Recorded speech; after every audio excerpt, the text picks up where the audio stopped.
Hi hello నమస్తే welcome to my channel ఇట్లు మీ నిఖిల శ్రీనివాస్. ఈరోజు మనం శ్రీరామనవమి రోజు చేసే ప్రత్యేకమైన ప్రసాదాల గురించి తెలుసుకుందాం. అవేంటంటే పానకం, వడపప్పు, చలివిడి.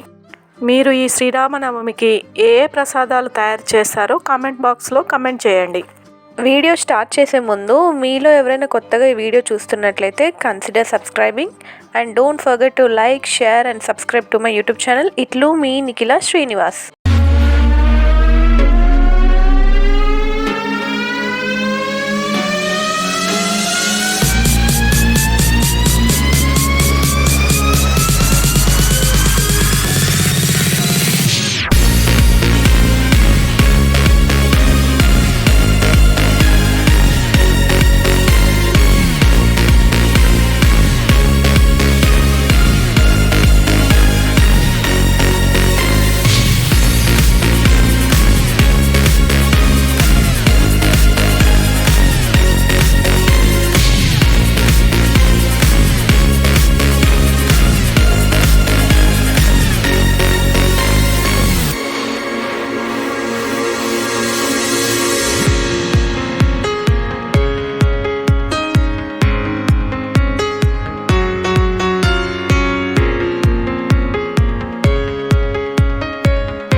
ముందుగా మనం చలిమిడి ఎలా తయారు చేసుకోవాలో చూద్దాం. దానికి కావలసిన పదార్థాలు: 1 కప్పు పొడి బియ్యం పిండి, అరకప్పు బెల్లం తురుము, చిన్న పచ్చి కొబ్బరి ముక్క, 2 యాలకులు, 1 టీ స్పూన్ నెయ్యి.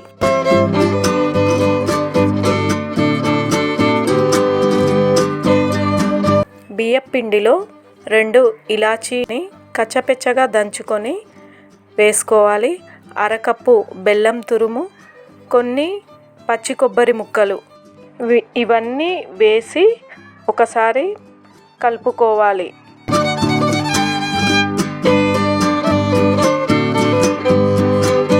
ఇప్పుడు కొద్దిగా వాటర్ చల్లుకుంటూ మధ్యలో 1 టీ స్పూన్ నెయ్యి వేసుకొని చపాతీ పిండిలా కలుపుకోవాలి. అంతేనండి, పచ్చి చలిమిడి రెడీ.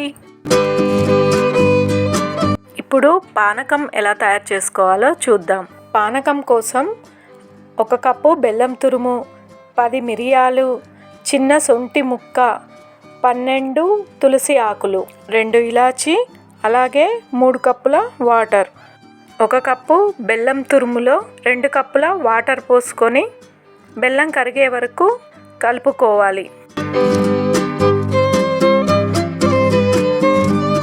ఇలాచి, మిరియాలు, శొంఠి ఈ 3 బాగా గ్రైండ్ చేసుకొని కలుపుకోవాలి. ఆ తర్వాత తులసి ఆకులు కూడా వేసుకొని మరొకసారి బాగా కలుపుకోవాలి.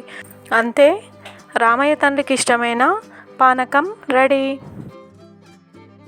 ఇప్పుడు వడపప్పు ఎలా తయారు చేసుకోవాలో చూద్దాం. అరకప్పు పెసరపప్పుని శుభ్రంగా కడుక్కొని